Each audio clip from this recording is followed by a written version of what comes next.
Hola a todos los que escuchan. Mi nombre es William Alberto y les presento El Tejido de la Historia, un podcast dedicado a los grandes acontecimientos, a los grandes personajes y al entretenimiento, llevando historias de nuestro gran recorrido por el mundo. Hoy les comparto la historia de la primera Copa Mundial de Fútbol celebrada en 1930, donde revisaremos los antecedentes, el desarrollo y lo que dejó la inauguración de los torneos mundiales de fútbol.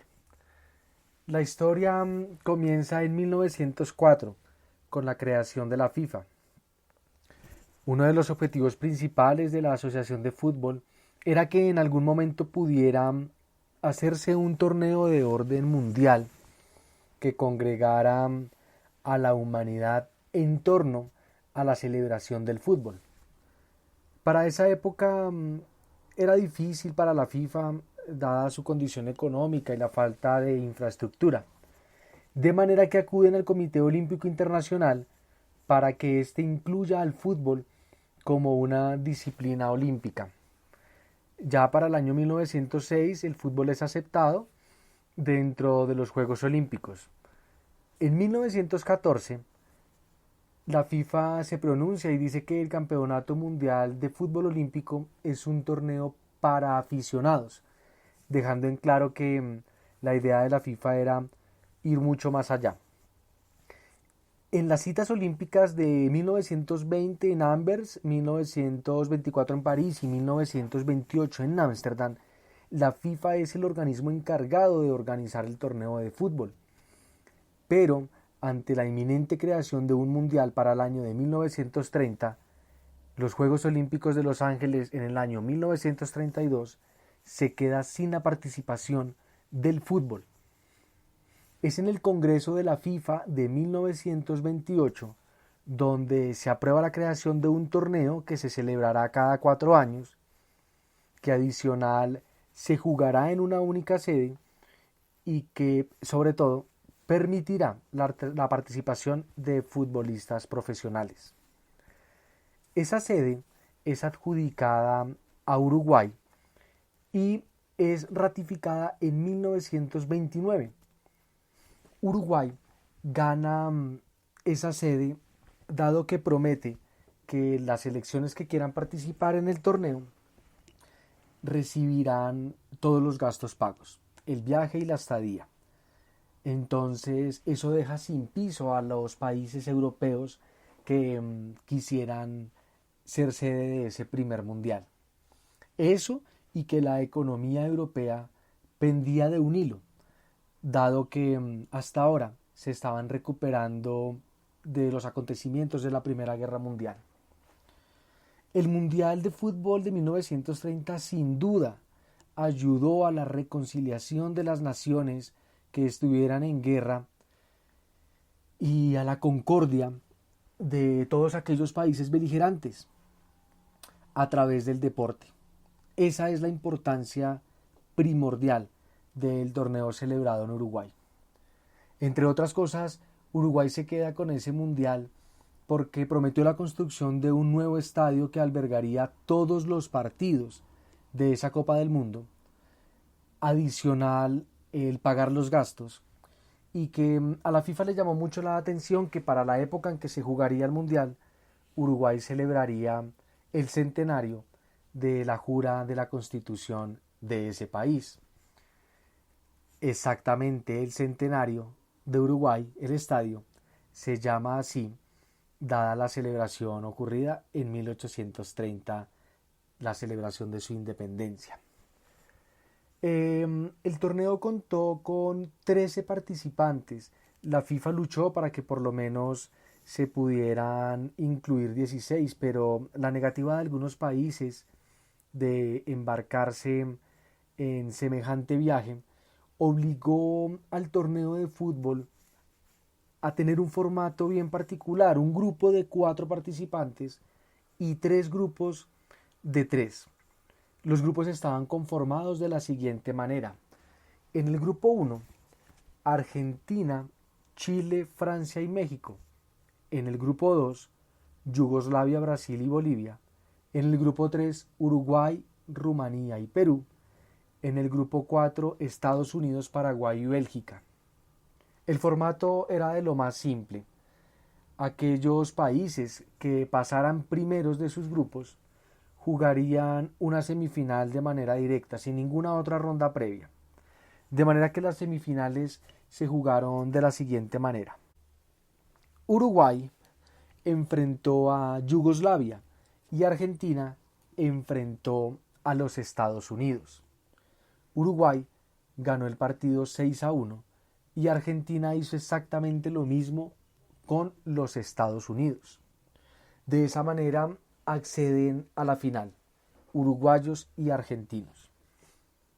Hay que mencionar que la inauguración del Mundial no contó con un solo partido, sino con dos.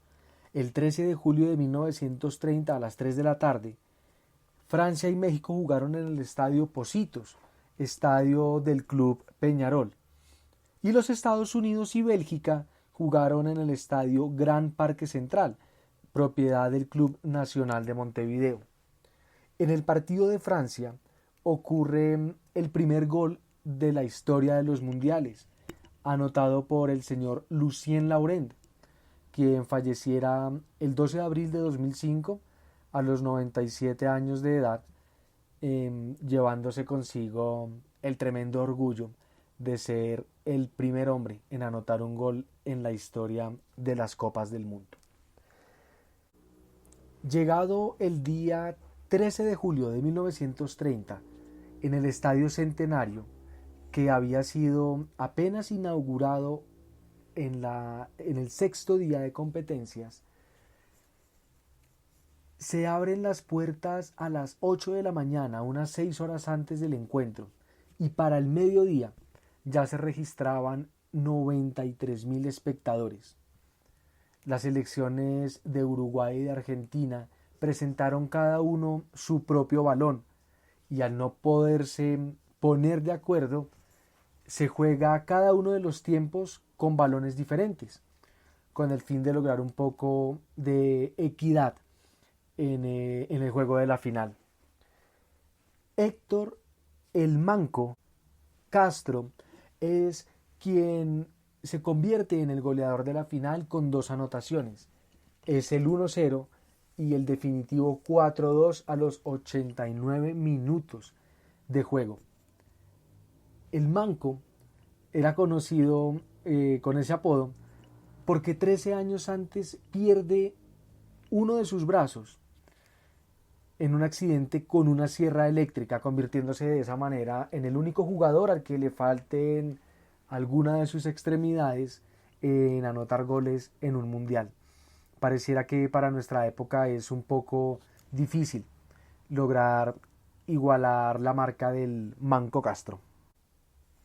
El goleador del mundial es el argentino Guillermo Stabile, que no fue titular en el primer partido de la selección argentina. El titular era Manuel Ferreira. Pero para la segunda fecha del campeonato, a Ferreira se le cruzaba con un examen en la universidad, de manera que abandona la convocatoria para atender sus asuntos académicos y Stabile debuta sin esperárselo. Ese día, Argentina le gana 6-3 a México.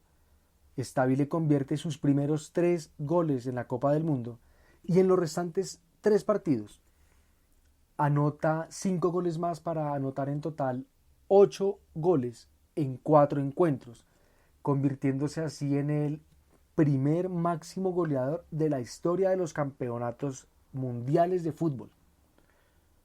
Stabile nunca jugó antes con la selección argentina y nunca lo haría después de finalizado el mundial, que es también otro hecho difícil de repetir en esta época.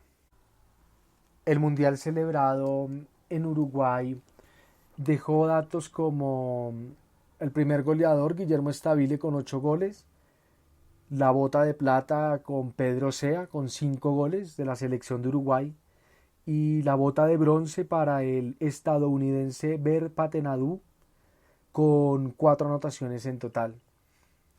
Se marcaron 70 goles, no se mostraron amarillas, para la época no existía, se mostró una tarjeta roja y dejó en promedio 3,9 goles por partido. Fue un torneo que se disputó bien en 3 estadios: el de Pocitos, el Gran Central y el Centenario. Después de que se inaugurara el Centenario, todos los partidos se jugaron ahí.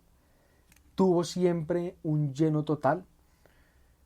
Fue un torneo que entregó reconciliación y concordia a la humanidad después de lo ya comentado que se vivido en la Primera Guerra Mundial.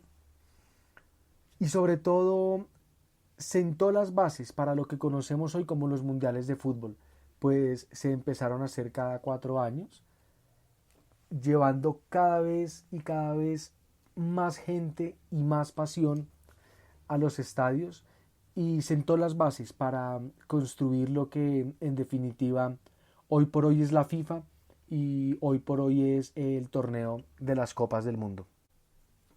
Después del Mundial, ya en el año 1946, el trofeo que se llamaba Diosa de la Victoria fue rebautizado como la Copa Mundial Jules Rimet en honor al presidente de la FIFA, y se constituyó en uno de los trofeos más apreciados por los deportistas a nivel mundial. Con la consecución de ese título por parte de la selección uruguaya, se ratificó su posición como potencia mundial de fútbol, dado que había conseguido la medalla de oro en los Olímpicos de 1924 en París y 1928 en Ámsterdam. Y adicional, años después, en el 50, se convirtió en el primer bicampeón mundial de fútbol. El Estadio Centenario era el estadio más grande del mundo, fuera de las Islas Británicas, y el propio Rimet lo bautizó como el Templo del Fútbol. El 18 de julio, además, de 1983, la FIFA declara el Estadio Centenario como Monumento Histórico del Fútbol Mundial, siendo la única construcción de este tipo en todo el mundo. Adicional al Estadio Centenario, el Gran Parque Central ha sido homenajeado por ser la sede del primer partido en la historia de los mundiales. Homenaje que comparte, por supuesto, con el Estadio de Pocitos. Esa es la historia de Uruguay 1930.